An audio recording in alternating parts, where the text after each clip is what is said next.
answered by Gabby Marshall. Here comes Clark. How will she go for history? There it is! The all-time leading scorer in women's college basketball.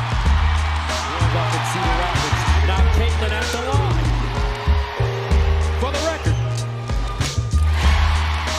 She ties it with that one. This for college basketball history. She does it with a foul shot. Caitlin Clark becomes the all-time leading scorer in major college basketball history. Passing Pistol Pete Maravich. With the first pick in the 2024 WNBA draft, the Indiana Fever select Caitlin Clark, University of Iowa.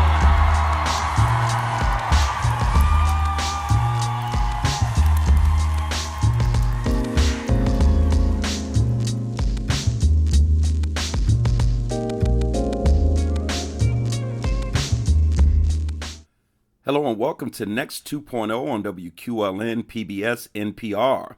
Next is produced by the Public's Voice Media. I am your host, Marcus Atkinson. If you want to know more about Next 2.0, you can go to Facebook and like the page. You can also follow us on Instagram at Next 2.0 Erie. There you can keep up with upcoming show promos, events, and clips about what's next for our communities and our democracy. Thank you so much for tuning in. You heard the sounds at the beginning during the intro of Caitlin Clark, one, breaking the all-time scorers mark for women's basketball, and then the second clip was her going the extra mile of becoming the lead scorer of all time in all of college basketball, men or women's, surpassing Pistol Pete Maravich for that record.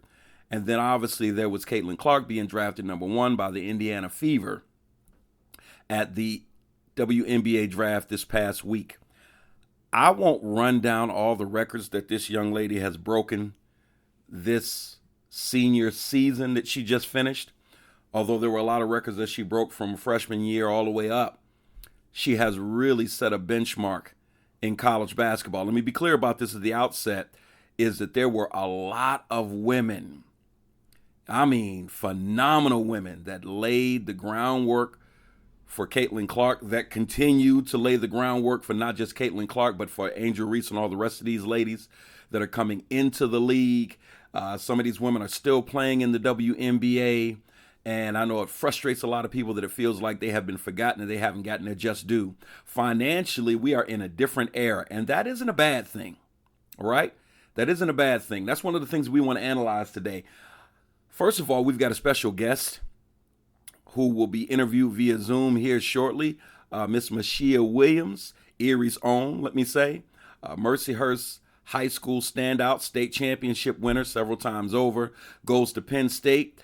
Becomes a standout basketball player there and plays against and competes against many of the historic women that you hear about when they talk about some of the all-time greats in college women's basketball and in the WNBA. So I'm looking forward to you hearing the thoughts of Mashia Williams. She actually lived this life and she gives us her firsthand perspective.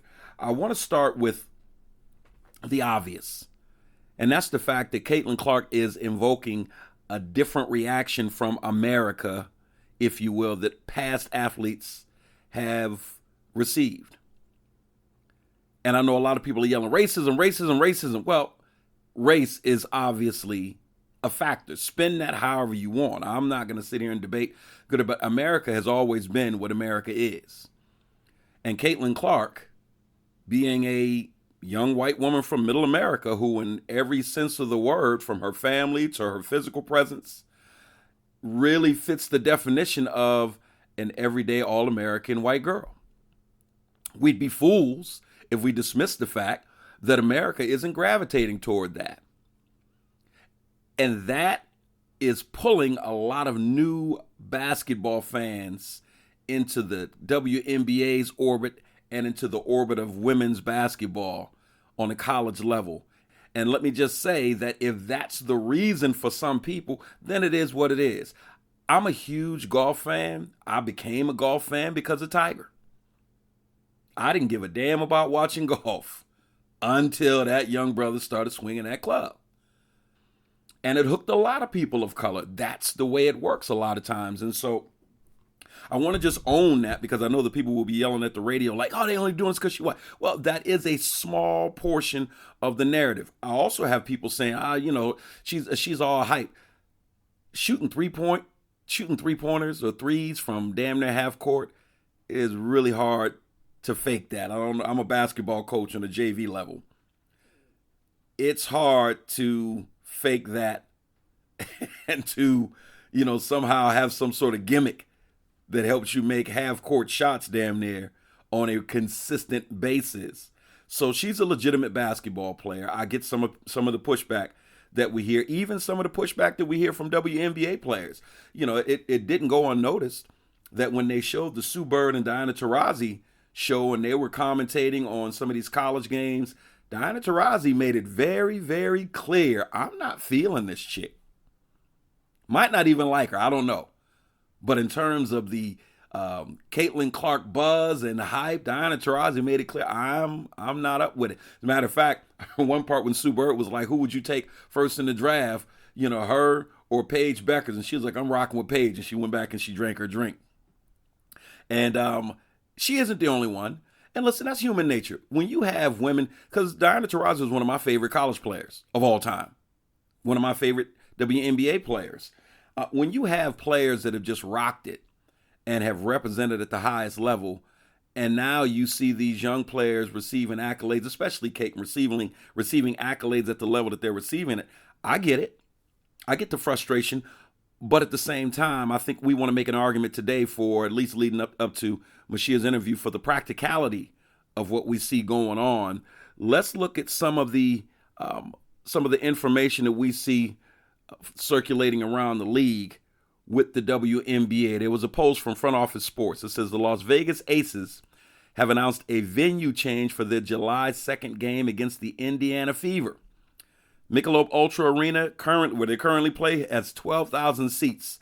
They are moving this game to the T-Mobile Arena that holds 20,000 seats. They need 8,000 more seats to prepare themselves for what they believe is going to be a stampede of fans coming to watch the Indiana Fever play.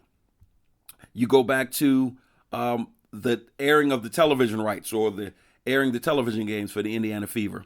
A friend of mine from the newspaper, Kevin Flowers, he posted this, and it says, last season, the Indiana Fever won just 13 games and was one of the WNBA's worst teams. But the Fever have the top pick in the upcoming NBA draft. Obviously, this was before the draft. The team is expected to draft Caitlin Clark, which they did. And this upcoming season, 36 of the Fever's 40 games are scheduled to be nationally televised. Let that sink in. 36 of the Fever's 40 games. Some perspective to that. The Vegas Aces are the two-time defending WNBA champions. They're scheduled to be on national television 35 times this season. Okay? Dramatic leap. And so I remember Jamie Foxx saying something one time, and I thought it was a deep and profound response when he was asked, in his opinion, who is the greatest comedian of all time? And this interviewer said, obviously, many people feel it's Richard Pryor. Some would say Eddie Murphy. I'm just going to throw those two names at you, he said. What do you make from that? And Jamie Foxx said, Richard Pryor is the GOAT. Eddie is the comedian that made Hollywood pay up. Let's say that again. Richard Pryor is the GOAT. Eddie Murphy is the comedian that made Hollywood pay up. And he went on to say that for that reason, we all owe a debt of gratitude to Eddie Murphy. He said, it wasn't for Eddie Murphy, I couldn't get the checks that I'm getting. Kevin Hart couldn't get the checks that he's getting. Kat couldn't get the checks that he's getting. Eddie broke the bank open and said, share the wealth. I say that to you, and I don't know if this is how it will turn out. But I'm just submitting to you the possibility that Caitlin Clark and Angel Reese, for that matter, right behind her, they may end up playing a similar role in the WNBA. If you don't want to subscribe to the fact that Caitlin Clark is the greatest of all time, and it's early for that. Certainly in college, she's one of the greatest of all time, just like Coach Staley said. That much is true.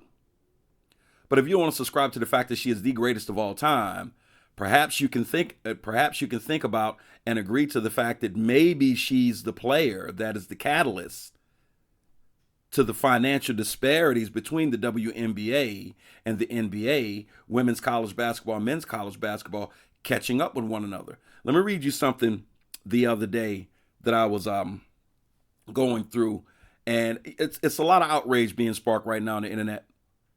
Obviously, we just passed the NBA draft. Caitlin was chosen number 1, and the minute she signed that contract, the terms of said contract went viral, rightfully so.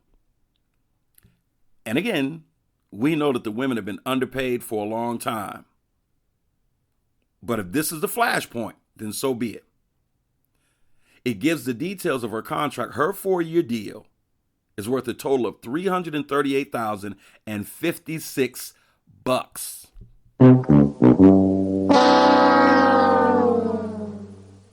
In 2024, she'll earn $76,535. In 25, it'll be $78,066, and in 26, it'll be $85,873. In 27, she has an option for $97,582. Let the crowd react to that. Yeah, I know. So let's do a comparative analysis, and you'll probably boo even more. Victor Wembanyama, who was the number 1 pick in last year's NBA draft, is playing under a 4-year, $55 million contract in which he earned $12.1 million in his first season, according to Sport Track. Yeah. This isn't good. Now, I know if the financial analysts were on the show, we would hear all kinds of conversation about viewership and attracting sponsors and things along those lines. And listen, in large part, they would be correct. Because at the end of the day, as the great poets Wu-Tang once said, cash rules everything around us. Cream get the money. Dollar bill, y'all. That's what it all comes down to. Now, can there be an argument made that perhaps there wasn't as much emphasis and effort put towards women's basketball? I don't know. I'd love to see somebody produce the numbers on that or produce some sort of narrative on that. That's a possibility. What I do know is this is the first time I recall the salaries of these women going viral immediately after the draft. And so again, I submit to you, is this a flashpoint that the WNBA and moreover, the women that make up the WNBA can exploit? I know when you look at the NIL deals of Caitlin Clark, the 11 known NIL deals that she has right now is worth roughly $3.1 million. She's killing her salary already, so she's bringing that $3.1 million bag with her. That bag will grow. One of those sponsors is State Farm. You see that the draft was sponsored by State Farm. Your boy Jake was sitting right in there, second or third row, behind the families chilling. He takes a picture with Caitlin Clark. And so that's already starting to bubble up. Angel Reese's NIL deals are roughly worth $1.8 million. That bag is sure to grow, especially since she'll be in Chicago with Camila Cardoso.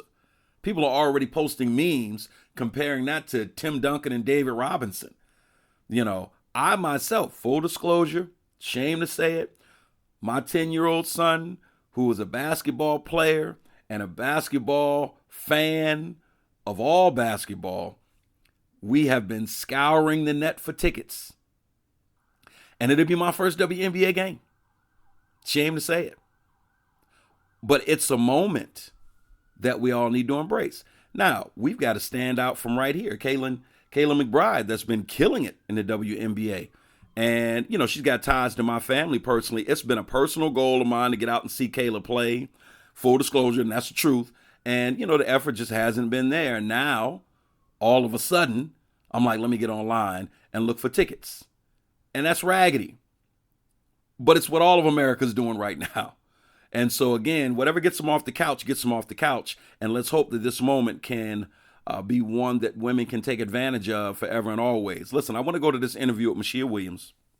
She gives us her perspective. She talks about what she sees in Caitlin Clark. She talks about what she sees in the game, in the WNBA. She gives us some of her own story about some of these icons she played against during her days in college and even when she went overseas.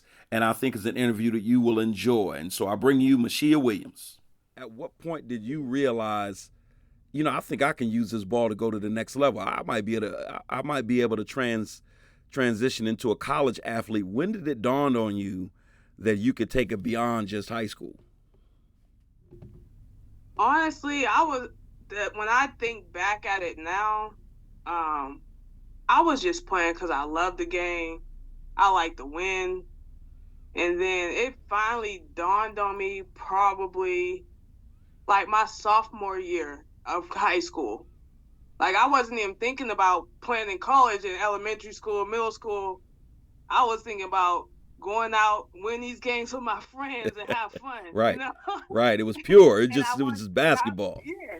And I just wanted to be one of the best to do it in my area because, like I said, we're all competitive. So I'm out there every day working on my game and trying to get better because I want to beat my friend across the field because he dogged me out last week. Yeah. You know?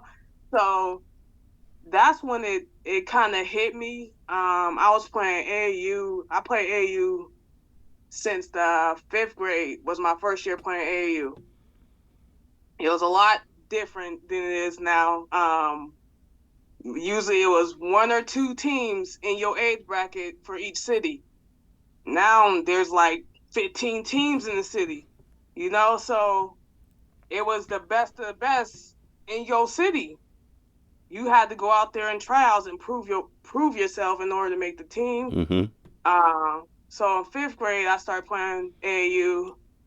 Darlene Feeney, she used to work at Piper Burley. I went to Piper Burley. She is our coach, 4th and 5th grade, and she seen something in me that, I mean, I had no clue. Like I said, I was just going out there having fun. She talked to my mother and was like, hey, I think Mashia would do great with this program. And it was the Erie Saints. So I tried out. I made the team. Kept going back. It was fun.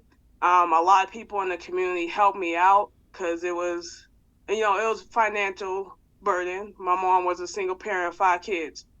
So my church, Second Baptist Church, helped donate it.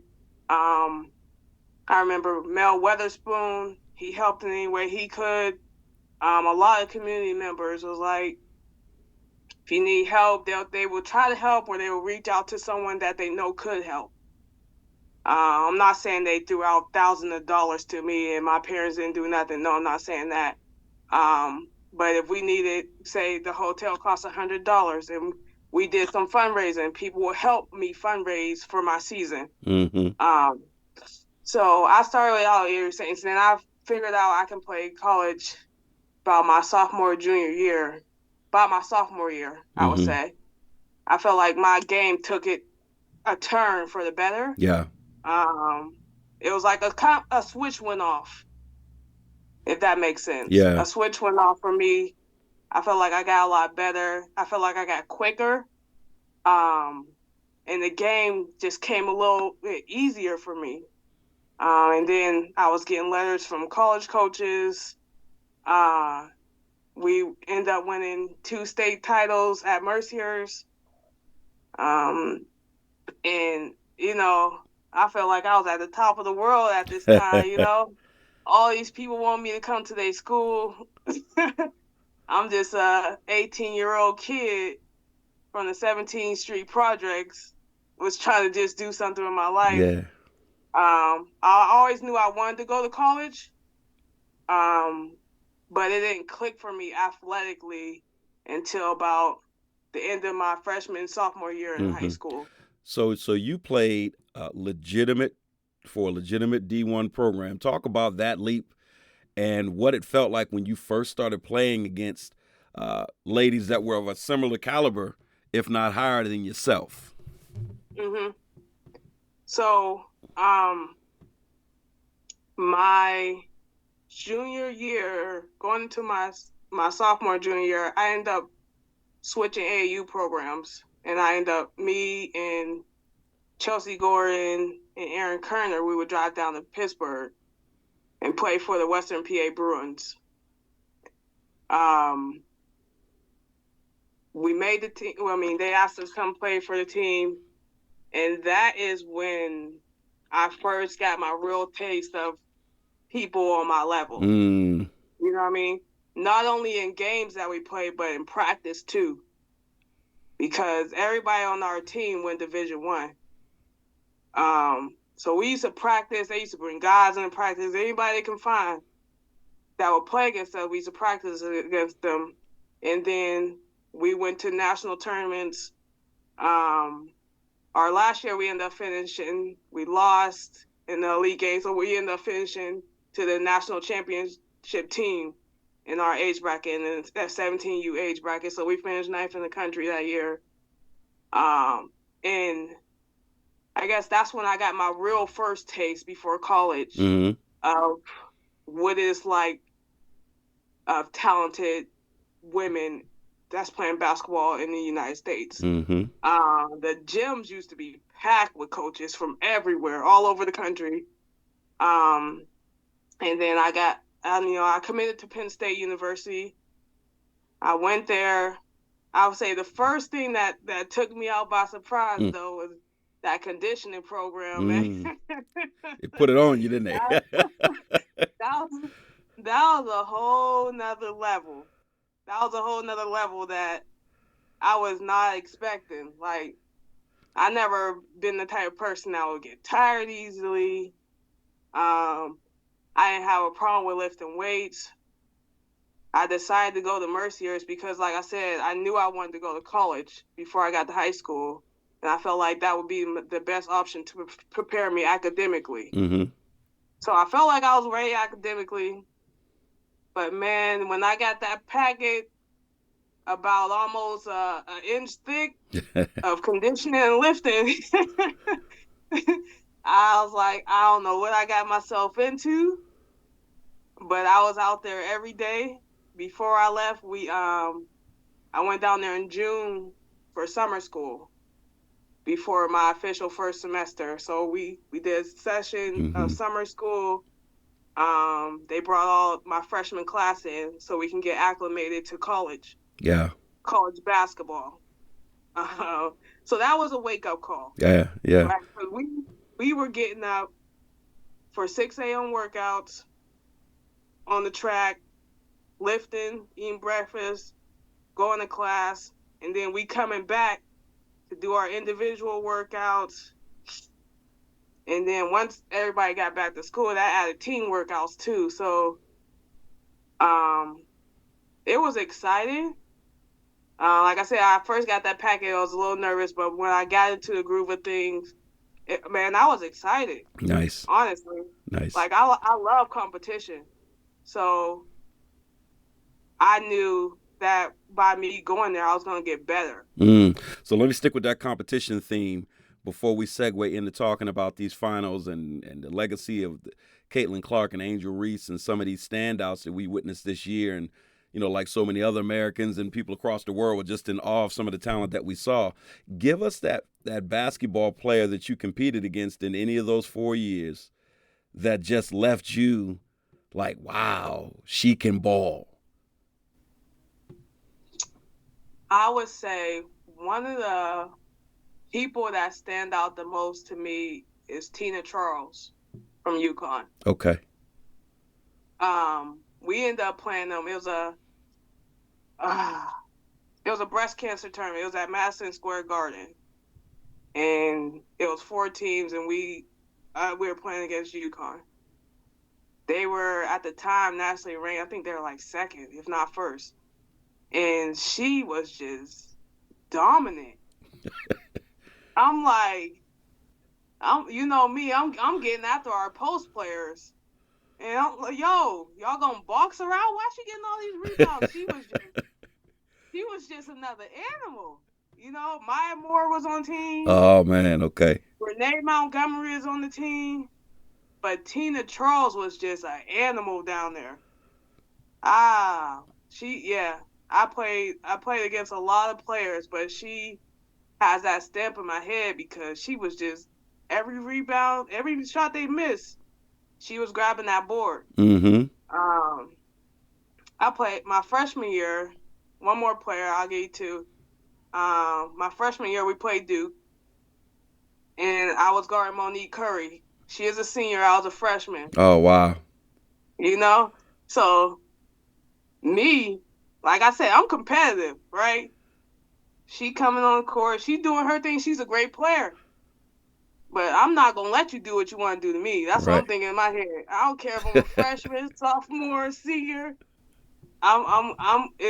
We both step on this court. We both between these four lines. So I'm going to give you everything I got. And I remember she tried to talk a little junk to me. It was hilarious. And I ain't going to say what happened, but we ended up losing. I mean, not by much. They only beat us by 1 point that game, but she was really good. That was my first. I think we played them like the second game of my college career. Yeah.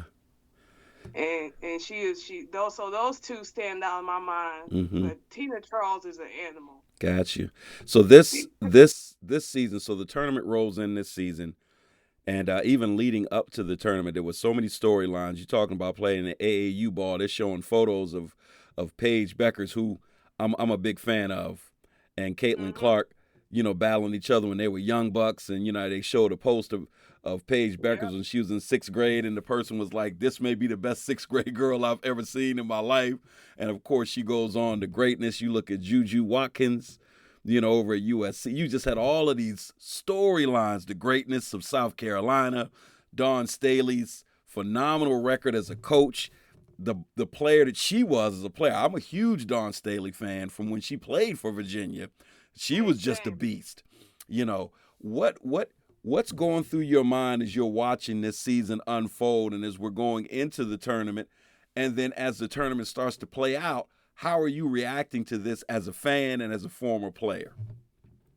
As a fan and a former player, I felt like this year was very special. So I'm a fan of basketball. I've been watching college basketball, women's basketball. You know what I mean? If we can't support ourselves, I don't know who will. Right. But to see how far of a reach it has gotten this year. I hear grown men, 50-some years old, talking about the girls' games. They ain't even watching the guys' games, right? So that's kind of like blew my mind at first. I'm like, I'll kind of look sideways when I'm down the street. Y'all see this game? I'm like, oh, y'all watching these games? Yeah, it's like that this year. Year. So these games, women's basketball have been having amazing players for years. Mm-hmm. Like you said, you were a fan of Dawn Staley.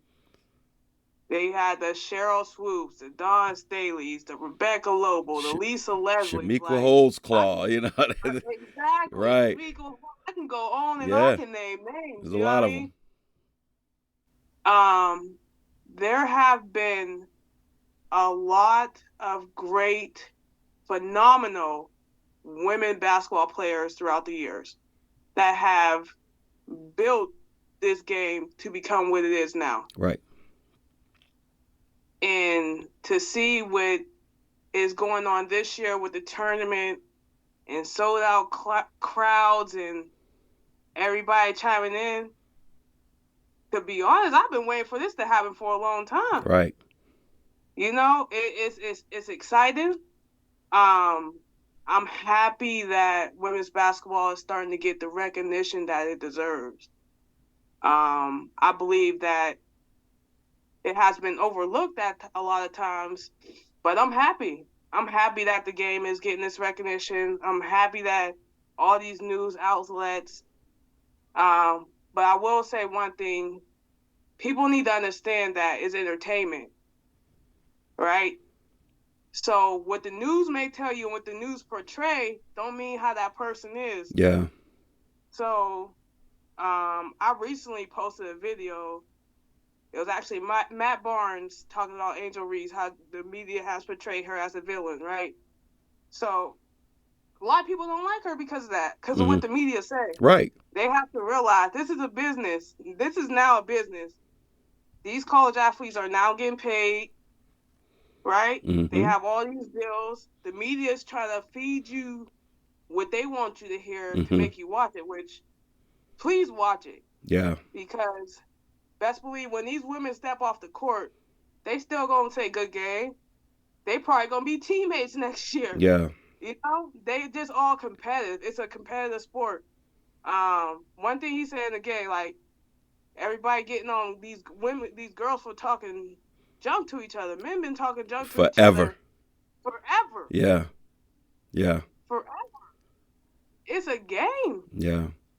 You know, it's a basketball game. Everybody's competitive. Everybody trying to win, and that's what people need to remember when they're watching these games.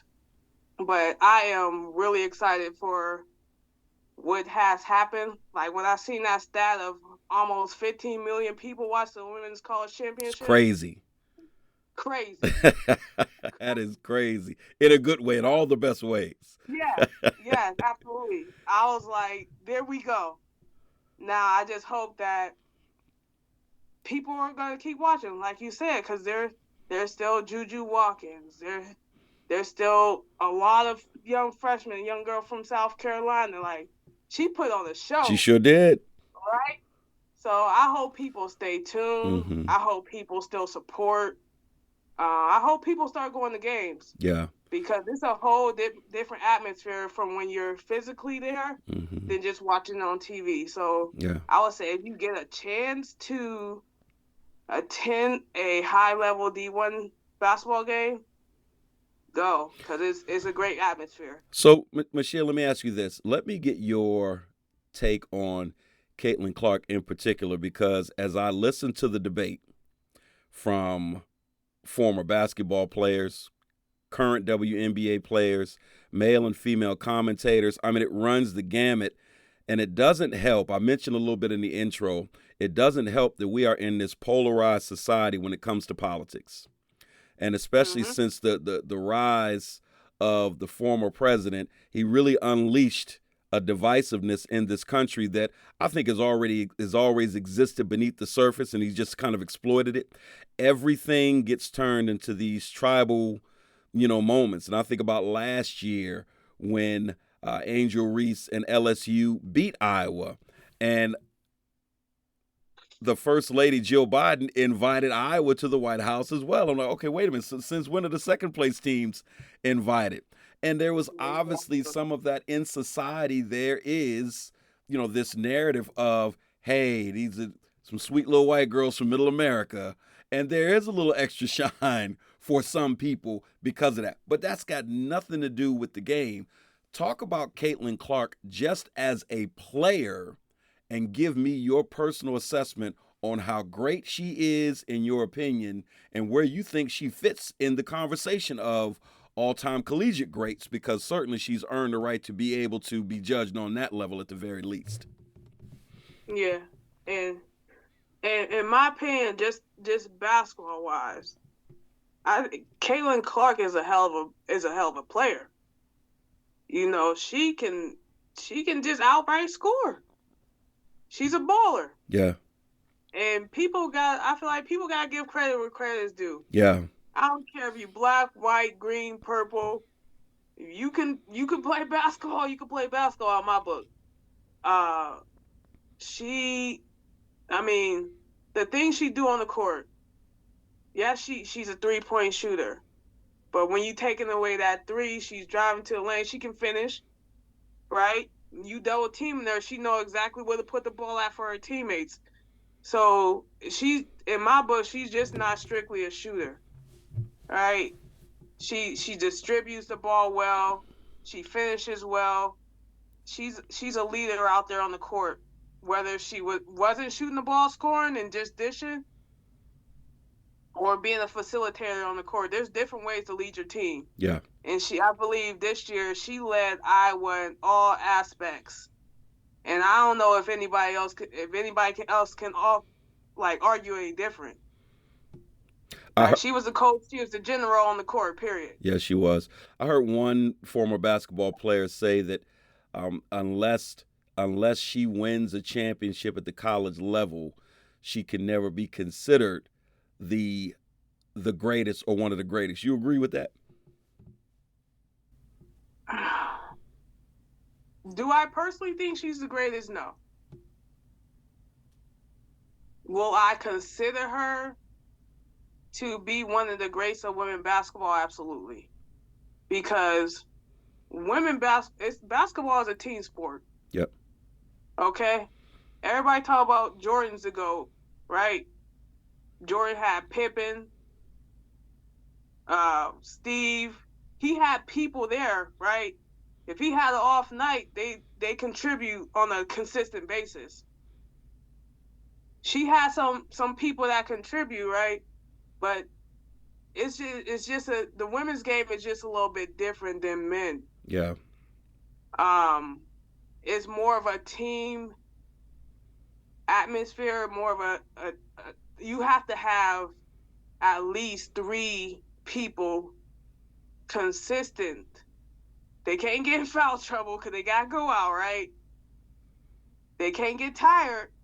Nobody can play 100% for 40 straight minutes. It's impossible. You can be, I was in the best shape of my life in college, right? But when you play top team after top team after top team, you're going to get tired because you got to give 100% on defense. You got to give 100% on offense. You mentally got to be strong, right? So it's just a constant thing. And you got to have multiple people. You got to have a bench too. You got to have people that can come off the bench and produce, whether it's points or rebounds, or that can dish, like do the non-tangible things. And I feel like Iowa didn't have enough of those people this year. Yeah. Yeah. Especially going against a buzzsaw like South Carolina, because you talk about depth. I mean, South Carolina, and I'm preaching to the choir here, but South Carolina just had so much depth, and it's really, pick your poison. How do you want us to beat you? Exactly. Like they can have somebody come off the bench dropping 20 and getting 10 rebounds. Mm-hmm. So every team was not equipped with that. Right. Right. You know? So I mean, I'm a big Dawn fan. I like South Carolina's game, but I think go back to what you were saying. Like, I think Caitlin Clark is a great player. I think she is one of the best women's basketball player. I'm not saying the best. I'm not saying top 5. But she put an imprint on the game. Right. She's a great player, and I'm gonna give respect where respect is due. Yeah. Until somebody knock her off that great list. I don't know. Mm-hmm. Let's talk about the level up real quick, and I appreciate this. It's a good interview. Let's talk about the level up. She goes to the WNBA already. One of the things that I'm intrigued by is the fact that, I've always loved sports because the natural storylines that play out are oftentimes better than any script you could ever write. And I love the way that everything ended like an inverted version of last year. And so you had Iowa beating South Carolina and then going on to play LSU, and then LSU beats Iowa. This year was the opposite all the way around, Yep. And you got Aaliyah Boston who gets beat by Caitlin Clark in her senior season. Now Caitlin Clark's about to go play with Aaliyah Boston. That's what I'm telling you. You know what I'm saying? It's crazy. It's crazy. And so with the rise of NIL and the popularity of the game growing, and as I'm listening to Diana Taurasi and other players, you got some people that's like, yes, this is our moment. You got other people, there's a little bit of resentment, because the money's different. And, I know there were a lot of pioneers, as you pointed out earlier, rightfully so. A lot of pioneers helped build this game, and it's a shame that the money just wasn't there for those pioneers like there is for Angel Reese and Juju Watkins and all these other young bucks. They're killing it with these endorsement deals. They're millionaires. Oh, man, they're killing it. And so give me your synopsis, give me your prediction of how you think this will play out as Caitlin Clark and Angel Reese transition into the WNBA from a game perspective, and how do you think it's going to play out on the business side? Is this the tipping point where the WNBA starts to see a bigger bag for all the sisters? What are your thoughts? I don't think it's the tipping point where everybody gonna get a bigger bag. Like, it got to be years of more revenue. Got it. Years of more viewership. Years of people going to the game. It got to be years of more endorsements. It would take years for them to do that, because it's a business, That's right? right. Everybody wants to make money.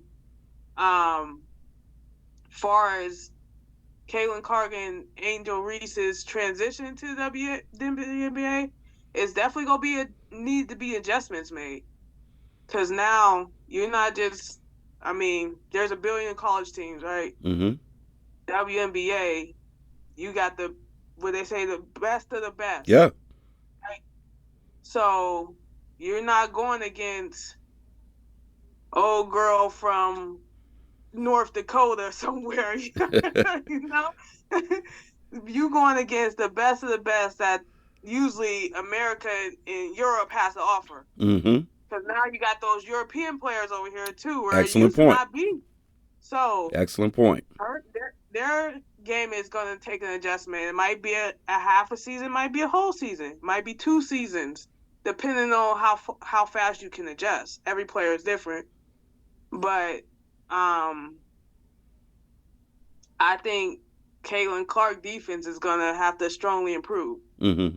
She can score, but when it comes down to it, when you're on this bigger stage now in the WNBA and everybody can score, you got to have more of an all-around game on defense as well. Because if you can give 20, but if you giving up 25, what you doing for your team? That's my opinion. Yeah. So, but I think any level change, whether it be from high school to college to professional, there's going to be adjustments. Like, even for me, when I went to go play in overseas, like, there was just an adjustment because they just played totally different. They let you be more physical. They don't call all the travels, you know? So, it was just an adjustment. Yeah. I think they let us get beat up a little bit more because we were from America, but I don't know. It was an adjustment, right? So it depends on how quickly you can make that adjustment. Now, with them being elite athletes, they might be able to make that adjustment fairly quick. Some people transition from college to professional leagues easy. Yeah. Some it takes time, and they have to grow and build on that. Yeah, it really does depend on the player, because I know this debate was raging about LeBron when he came out. He's the chosen one. He's this, he's that. And I know I was anxious to see it, like, okay, is he going to live up to the hype? And he was one of those rare talents where from the door, it's like, let's get it. He did it. right, from the door. So I get it. And he was 18. Yeah.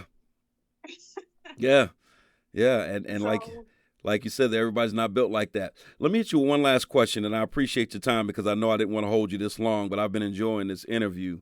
In your opinion, how should the WNBA as a business capitalize on this moment? There's been their fair share of criticism for the WNBA in terms of how they market the game, what they do, what they don't do. How do you think they should lean into this moment to start maximizing on it so that, as you pointed out, we can over time start growing the game? Because it does feel like a flashpoint of opportunity. To me, now I don't know the ins and outs of the WNBA on the business level, but I felt like a great time to be pushing it and advertising and marketing and everything was definitely very pivotal during the NCAA tournament. Mm-hmm. Right? Because everybody talking about these players going to the WNBA and what they're going to do and blase.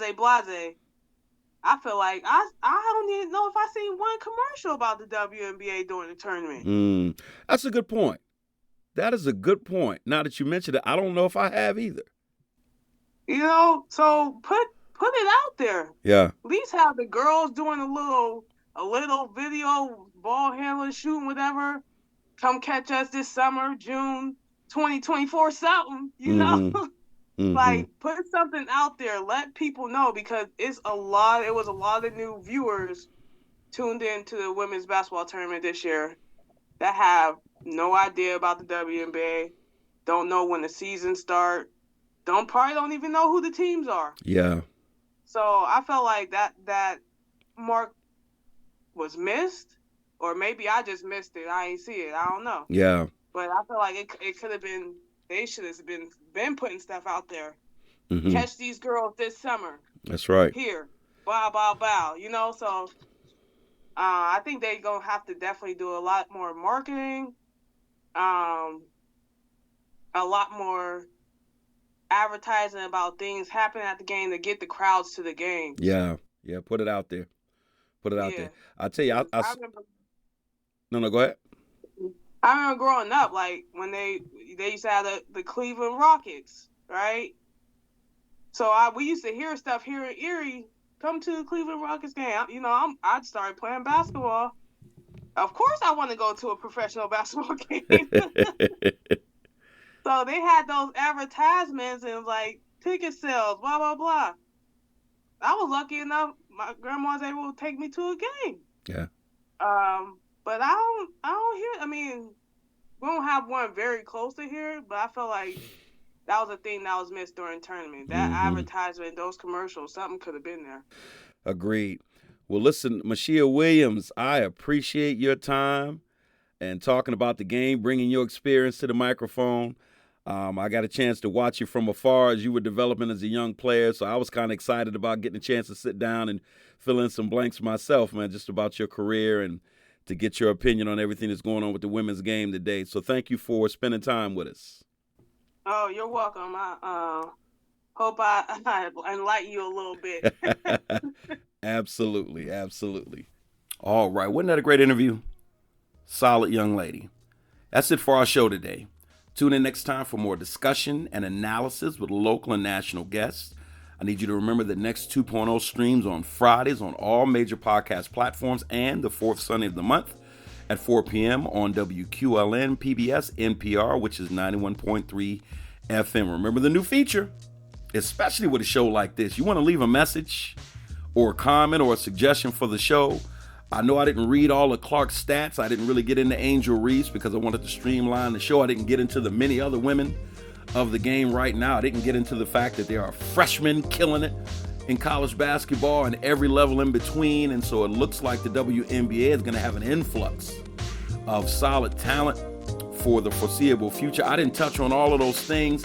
If you want to leave a message or a comment that will add to the show, you can call our next hotline at 814-240-8816. 814-240-8816. We look forward to hearing from you. I'm Marcus Atkinson. Come and join us again so that you can hear about what's next for our communities and our democracy. Peace.